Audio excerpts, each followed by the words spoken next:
Hello everyone, आज की class में एक्सरसाइज 8.2 क्वेश्चन नंबर 7 को डिस्कस करेंगे। यहाँ पे हमारे गिवन क्वेश्चन है ABC is a triangle right angle at C, a line through the midpoint M of hypotenuse AB and parallel to BC intersects AC at D, show that this and this। देखिए इस question का meaning आप इसके figure से समझेंगे, तो चलिए figure की तरफ बढ़ते हैं। देखिए इस क्वेश्चन का फिगर कुछ इस तरह से बनेगा। सबसे पहले आपके पास एक ट्राइंगल दे रखा है, right angle triangle ABC, C पे 90 डिग्री बना हुआ है। इसके बाद आपसे ये बोला है कि जो इसकी हाइपोटेनस ए बी है, इसका मिड पॉइंट आपको दे रखा है एम, ठीक है। फिर एम से उन्होंने एक लाइन ड्रॉ करी डी एम, जो बी सी के पैरेलल हो जाए। तो ये इसका फिगर हो गया। यहाँ पे मैंने एक छोटा सा कंस्ट्रक्शन किया है। कंस्ट्रक्शन में मैंने ये किया है कि एम सी एम को जोड़ दिया है, ठीक है। इन दोनों को मैंने ज्वाइन किया है। अब आपको प्रूफ क्या क्या करना है, ये यहाँ पे मेंशन हो रखा है, आपकी क्वेश्चन में भी दे रखा है। गिवन टू प्रूफ कंस्ट्रक्शन सब मैंने यहाँ पे लिख दिया है। तो डायरेक्ट हम लोग प्रूफ पे आएंगे। देखिए सबसे पहले अगर मैं प्रूफ फर्स्ट पॉइंट की बात करूं, फर्स्ट पॉइंट में D is mid point of AC, ऐसा आपको प्रूफ करना है। ये इस क्वेश्चन का सबसे इजी और सबसे यूजफुल पॉइंट है, ध्यान से समझिए। इसके लिए आप मिड पॉइंट थ्योरम अप्लाई करेंगे। सबसे पहले आपके पास डी एम सी बी के पैरेलल दे रखा है, इसे यहाँ मेंशन कर दीजिए।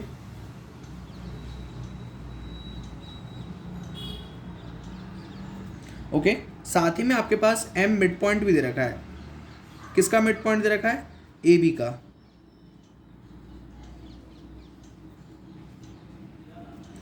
M is mid point of A B, ये आपको गिवन है, इस पे भी आप लिख दीजिए। देयरफॉर हम लोग यहां से ये कह सकते हैं कि आपका जो डी होगा, D is mid point of A C.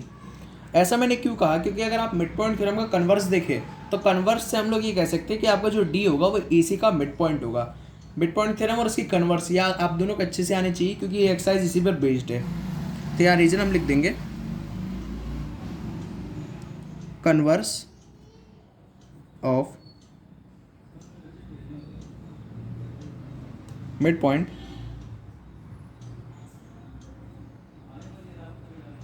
Theorem. Okay, ये आपका फर्स्ट पॉइंट यहाँ पे प्रूव हो जाता है। सेकंड पॉइंट की तरफ बढ़ते हैं।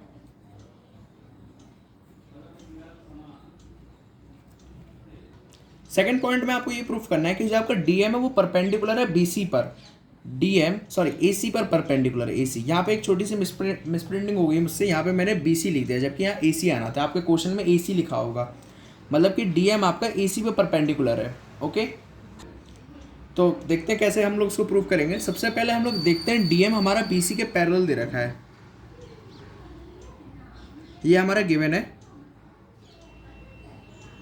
इसके बाद हम लोग जानते हैं, देखिए अगर हम लोग इस एंगल को देखें, एंगल ए डी एम और angle M D C, sorry M C D, ये तो ये दोनों एक दूसरे करस्पॉन्डिंग एंगल्स कहलाते हैं। ये दोनों एंगल्स मैं यहाँ लिख देता हूँ, angle A D M equals to angle A C B. इसका रीज़न दे दीजिए आप, करस्पॉन्डिंग एंगल्स। आप लोगों ने लाइन्स एंड एंगल्स में चैप्टर में पढ़ा होगा कि करस्पॉन्डिंग एंगल्स जो होते हैं ऐसे ही फॉर्म होते हैं, जहाँ पे पैरेलल लाइन्स हों, करस्पॉन्डिंग एंगल्स। अब देखिए ए डी एम तो मुझे नहीं पता, लेकिन ए सी बी हमें 90 डिग्री दे रखा है, क्योंकि सी पर ही ये राइट एंगल बन रहा था, ट्राइंगल। कितना आ गया हमारे पास? 90 डिग्री आ गया। अब वैसे तो अगर इसके आगे एक स्टेप और हम लोग करेंगे, जैसे कि डी एम डी सी, ये वाला जो एंगल है, इसको भी हम लोग 90 डिग्री दिखाएंगे। कैसे दिखा सकते हैं? Angle A D M plus, ये प्लस का साइन है, angle M D C equals to 180 degree. Reason linear pair. Figure में भी चेक करते हैं हम लोग, ए डी एम ये वाला एंगल, एम डी सी ये वाला एंगल, ये दोनों एंगल कैसे होंगे? लीनियर पेयर होंगे, मतलब कि इन दोनों का सम कितना आएगा? 180 डिग्री।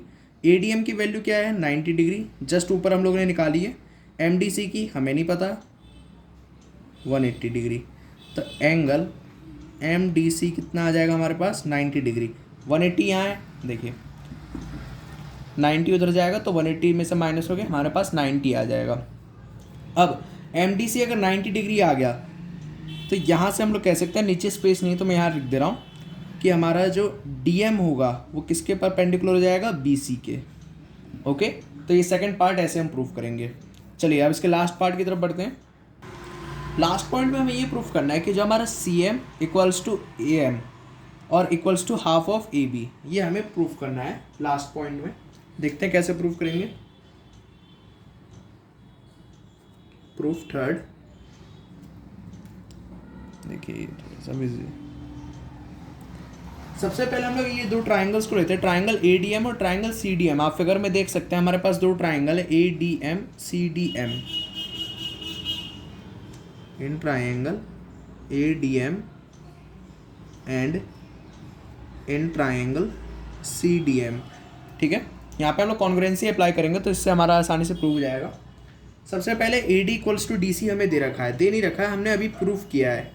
देखिए A D equals to D C, उसका रीजन दे दीजिए, D is mid point of A C, कि हमें पहले पॉइंट में हम लोगों ने प्रूफ किया था।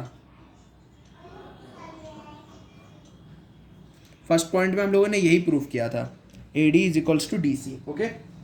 सेकेंड में हम लोगों ने ये दोनों एंगल्स 90 डिग्री के जस्ट अभी पहले वाले पॉइंट में प्रूफ किए हैं। Angle A D M equals to angle C D M, reason दे दीजिए each of 90 degree. Last point आपका D M equals to D M, क्योंकि ये कॉमन है।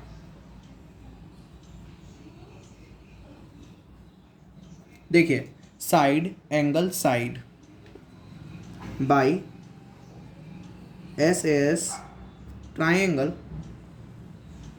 A D M congruent to triangle C D M, okay. ये दोनों triangles congruent हो गए। ट्राइंगल कॉन्ग्रुएंट हो गए तो हम लोग यहाँ पे कह सकते हैं कि हमारा जो सी एम होगा इक्वल्स टू एम ए। हम लोग जानते हैं जब भी कोई दो ट्राइंगल्स कॉन्ग्रुएंट होते हैं तो उनके करस्पॉन्डिंग साइड्स हमेशा इक्वल हो जाती हैं by C P C T. इसमें भी आप रीजन दे दीजिए, इसको इक्वेशन 1 कह दीजिए आप। इसके बाद आपके पास m दे रखा मिड पॉइंट ए बी का, क्वेश्चन में आपको गिवन था, तो यहाँ मैं लिख देता हूँ m is mid point of A B.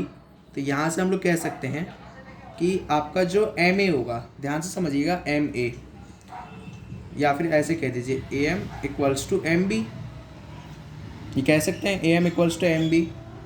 Therefore आपका जो, अगर मैं इन दोनों को ऐड कर दूं, किसके इक्वल आ जाएगा, ए बी के। ए बी को अगर हम लोग ब्रेक करेंगे तो क्या लिख सकते हैं, A M plus M B, यही तो लिख सकते हैं। एम बी किसके इक्वल है, ए एम के। यहाँ से क्या आ जाएगा, 2am equals to A B, तो ए एम की वैल्यू आ जाएगी ए बी अपॉन 2, यही आएगी वैल्यू। अब ये इक्वेशन और ले लीजिए सेकंड। अगर मैं फर्स्ट और सेकंड इक्वेशन को कंसिडर करूं तो यहाँ से हमारे पास लास्ट पॉइंट आएगा फ्रॉम इक्वेशन 1 एंड इक्वेशन 2।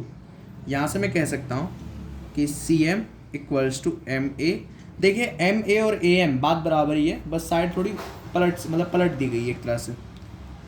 देखिए सी एम एम ए के equal, M A B by 2 के इक्वल है, या इसे मैं लिख सकता हूँ हाफ ऑफ ए बी। यही आपको प्रूफ करना था, ओके। आई होप आपको क्वेश्चन क्लियर हो गया होगा। Please share this lecture to your classmates and don't forget to subscribe this channel. Thanks for watching. जय हिंद।